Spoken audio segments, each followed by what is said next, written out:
Hi everyone, today in this video we're going on in our marathon talking about all the pieces that has humans and so are the deterministics for all the decisions that are based, which are the main responsibles for coming bad type of outcomes for our health, for our wealth, for our performance in relationships with other ones, and then so is justified got deep in all the bits that we tend to suffer. And today we're going to talk about the misinformation effect. Why your memory is lying to you is another piece. And then so this specific one applies more in our memory. And then so what is the best way to understand if you suffer with this beast, depending if you or you try to answer to this specific question.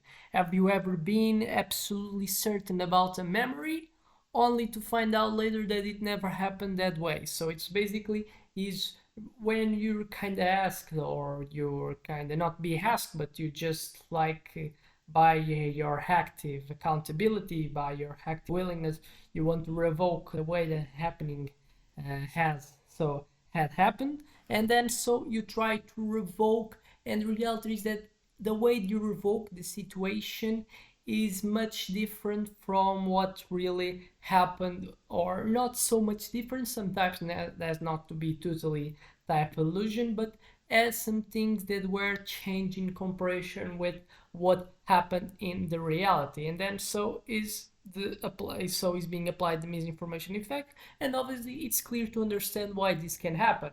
Why?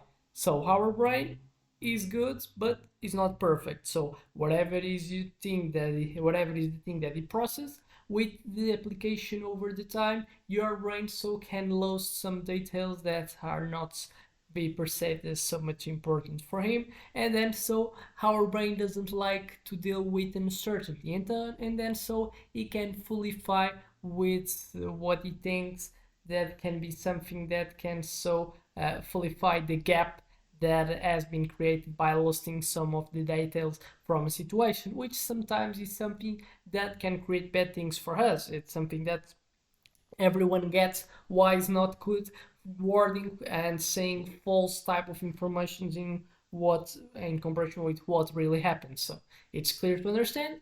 It's clearly as well something that you can got that can happen because your brain is not perfect. It's not made to save all you want, because obviously overload is something that exists, and then so if you just don't kind of have a waste and then so cutting off some of the memories that it gets, it's not going to be able to save new type of information. It's like recycling. But then so definition was made when our memory of event becomes distorted after being exposed to incorrect or misleading information. That's something that happens, and so it's been shown, scientifically proven from his experience by Elizabeth Loftus. Participants watched a car accident video. Somewhere later asked how fast were the cars going when they smashed into each other. Others were asked how fast were the cars going when they hit each other. So what was the difference is when someone says how fast were the cars going when they smashed into each other, while other ones, these participants that were exposed to a car accident video, were asked how fast were the cars going when they hit. So it's the difference between smash and hit.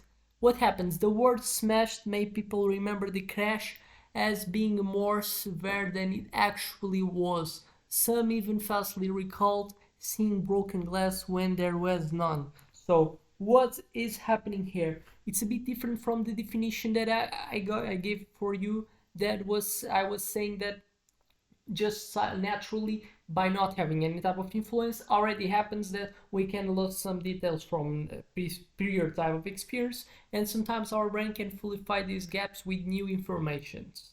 But what is something that probably bothers more you is that the way that people can talk to you about the situation, the way that they talk to you, it changes what's gonna be your perception about the situation. So it's kind of a bit of manipulation. So depending what is the people that's what is the way that people is doing a question, you can make it pass different images of the situation. What really demonstrates what?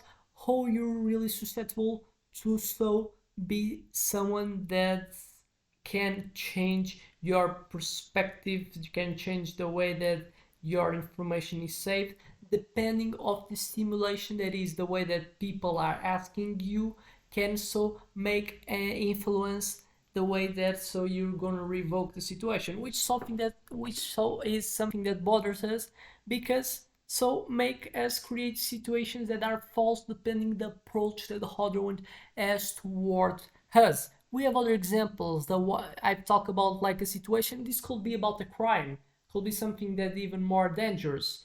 Imagine then so you have present in the crime situation, and depending what is the way that the people, the investigator approach us, it changes whole the perception of the scenario on how it's going to investigate the situation. So that's why it's something that bothers us, make us have these type of decisions, since we're changing the way that we spread information, which so can generate different outcomes. And then so we have give the example, we have the high witness testimonies. We imagine witnessing a robbery and later talking to someone who describes the thief as wearing a blue jacket. Even if you originally saw a red jacket, your brain may change the memory based on that new information. That's something as well that happens. That's why this is why high witness testimonies in court cases can be unreliable. It's, obviously it's something that bothers us. Social media and fake news, other thing. Have you ever read a false fact online and later caught yourself believing it? That's something that happens as well. Repeated exposure to misinformation after event can change the way that we perceive that for that type of event that had happened, just because of what were our stimulation that we got so after the event have happened. And then so sometimes it's something that happens with social media and fake news. Repeated exposure to misinformation. Social media can change our perception of past events even if we initially knew the truth. And we have most movies in so historical type of inaccuracies. Many people believe Napoleon was extremely short because of old propaganda and films, but as he was actually above average height for his time. This is another example, the way that we have been presented information that probably was something that was more remarkable for us, because a lot of people have seen movies and so they spread information about what they've seen about the specific figure, but and then it can generate a type of network of influence that changes the really way that the facts have been happened. And then so it's something that can happen today, happens a lot. And then so when you're more susceptible after a delay, the longer time passes, the easier it is to override the original memory. As I said, with the time passing, we have a tendency to lose memory, and brain likes to fill the gaps so with some type of false type of information, because if it's created, it's higher probability to not being like the way that has happened in reality. When the source is something that is important to understand, when the source is trustworthy. If a friend, expert, or news outlet provides false information, you're more likely to accept it as a fact and not asking and searching for what happens in reality. That's like when you're in some bubbles, then we have a tendency to so just feeding what they provide to us and not so over having a specific type of overthinking. We're more susceptible to that, and obviously has any other type of piece, emotional situation in high stress or traumatic events make us more prone to memory distortions as well. That's something that happens. And then that we have understand all these can be something that happens when we're more susceptible, as it is when you have situations with high emotions being involved. Now we have to talk about how to combat the misinformation effect. Types to protect our memories, like the way that we have to work. Be skeptical of new information, so like one of the best ways, which so easier is to cut a river is without is kind of even don't allowing it in to flow over, so and then be skeptical of information already in the source, so always fact check before accepting a memory update. That's like one of the best ways you can do, is working already on that.